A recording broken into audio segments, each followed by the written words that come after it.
Hey everybody, how are you all doing today? It's Jordan here from Switchwatch. Now today I've got a review of Her Majesty's Spiffing. And yes, the spiffing is capitalized. I feel like I should shout it at you, but I'm not going to. This is an adventure game from Billy Goat Entertainment, so thank you for them for providing a review code so I can tell you whether it is worth your hard-earned cash or not. Is it? Well, let's go and find out.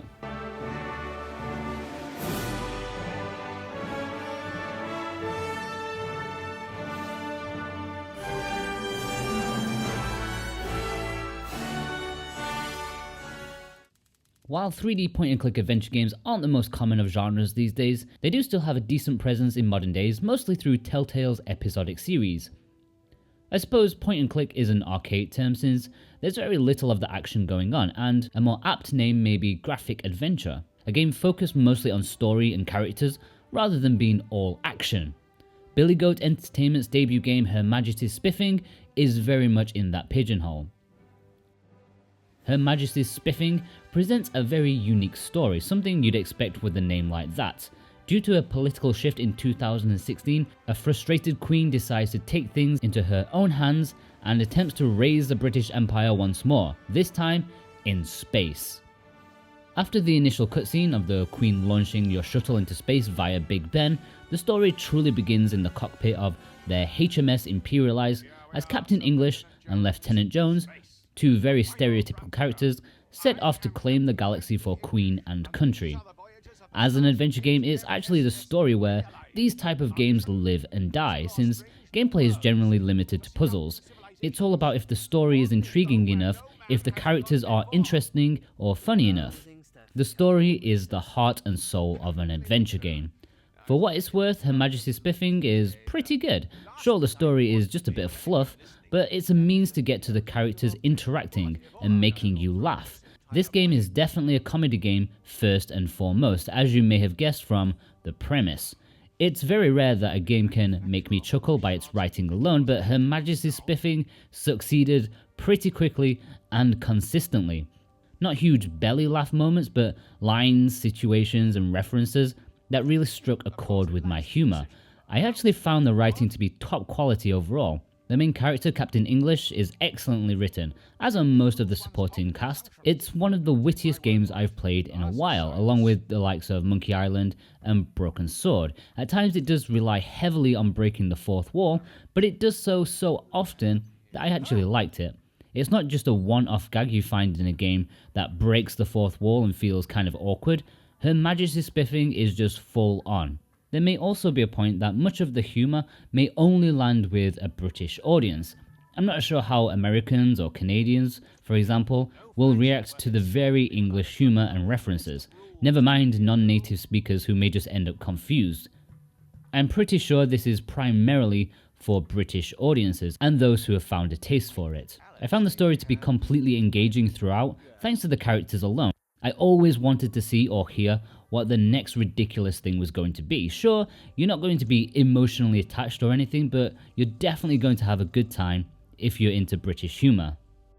Following on from the story, the audio plays a big part in what makes this a charming experience. While the music is pretty fine, it's the voice acting which is really above standards. The two protagonists, especially Captain English, again, are extremely well delivered with professional voice actors. They may be somewhat stereotypical, but also incredibly lovable and very funny too. We don't share that kind of relationship. Here, install this, and we should be underway again. You could have used my USB pen, you know. What? Is that another one of your acronyms I'm supposed to know? What? Universal Serial Bus? Ha! Serial bus. I know you're just making that one up. Visually, I think it's pretty alright for an indie game, especially of the 3D adventure variety. It looks just as good as any Telltale adventure game, and they're a huge company these days with a large budget. Character models are solid, although definitely on the more cartoony side of things rather than realistic, which is good because it adds to the overall humour of the game.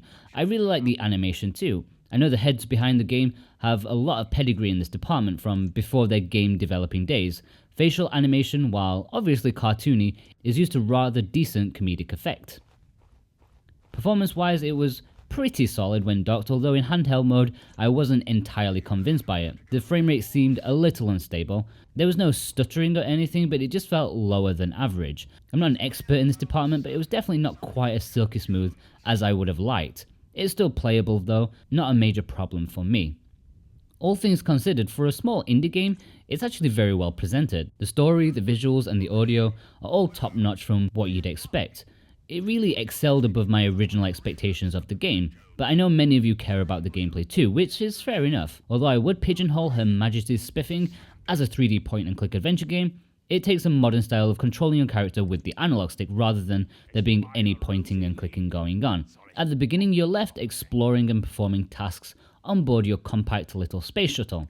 At first, you're given menial task of making a cup of tea in order to come to terms with the controls and concepts of an adventure game if you're not already accustomed to them. It's actually very simple. You have an inventory which can be accessed with the X button. You can view, equip or combine items you've already picked up. Interacting with objects around the environments is done by holding A, and then using the analog stick to choose one of the 4 options available on the command wheel that pops up. You can either try to play with the object or pick it up, you can examine, talk to something, and finally try to use it with the item you currently have equipped. You point the analog stick on the thing that you want to do, and then release the A button. It's really super simple and intuitive. The meat of the gameplay is in solving ridiculous puzzles and situations with the tools you have in hand. It's absolutely classic adventure gaming malarkey. A very simple in-game example would be Captain English wants to go down into the lower decks of the ship, but since the time between now and takeoff, he's piled on a few pounds and just can't quite squeeze through the opening to the ladders. He needs to find a way to solve this issue. The solution for this particular puzzle is by picking up some washing up liquid in the kitchen and smearing it on the manhole rim to give you extra lubrication. And I can't believe I just said that. That's just the basic of the basic though. There are other puzzles that are a few steps longer, but it never gets stupidly complicated or perplexing. Something even the best classic adventure games were occasionally scorned for. In that regard, it's actually quite an accessible adventure game you may want to start with. Usually the gameplay section of the review is by far the longest, but actually that's all there is to it for the most part. You wander around from one ridiculous situation to the next, listening to humorous dialogue and quips, checking the environments out and then solving a puzzle. It's really very straightforward and almost restrictively so. You're not going to find an all-action affair here. This is very much entrenched in the genre, and those already adverse to it won't find enjoyment. Those who do enjoy this type of game may actually stumble onto something a little special. The main problem with Her Majesty's Spiffing is that it's disappointingly short. Providing you don't get completely stumped by the mild puzzles, you'll barely be playing past the 2-hour mark before the credits roll. It's not very often that I lament the ending of a game, but this was one of them. This is supposed to be the first game in a trilogy. It seems that the original release of this game permitted the second game to get underway in development, but considering the length of time it took them to ship the first game, we may be still waiting a while for the conclusion of this potentially good saga. When talking about value, Her Majesty's Spiffing is a difficult one to decide upon. It's a short game with very little replay value since it's so focused on the story and comedy rather than achieving something. The price is small enough to compensate for that though, coming in at £9.99. That's not bad, but I do have a small issue with the price comparison on the American store, which is $9.99. If you look at the recent game Shoe, which I reviewed, it was priced far more fairly at £7.69 and $9.99. It's not a huge difference, but still quite annoying. As a whole though, it's not too bad value for the money, and had I paid for it, I don't think I would have been disappointed or thought I'd wasted my money. Overall, Her Majesty's Spiffing is a pretty harmless game. It's a simple way to spend a couple of hours if you want to sit back with a coffee and maybe have a few chuckles at the ridiculousness of it all.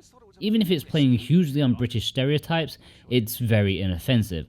If you're not into the genre, then you'll probably find the slow-paced nature of the gameplay and the puzzle solving to be a bit of a chore, but adventure fans will lap this up, I'm sure, especially if you're British.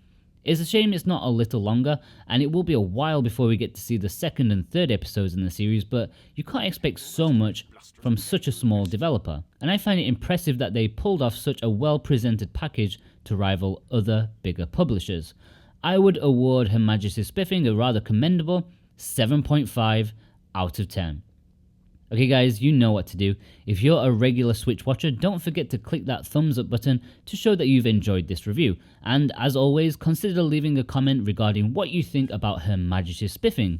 Is this the kind of game for you, or do you prefer something with a bit more action in it? If you're new, why not consider subscribing? We're continuously striving to provide you guys with all the latest Switch eShop releases, so why not show us your support? We very much appreciate you doing so. I've been Jordan from Switch Watch, and I'll see you next time.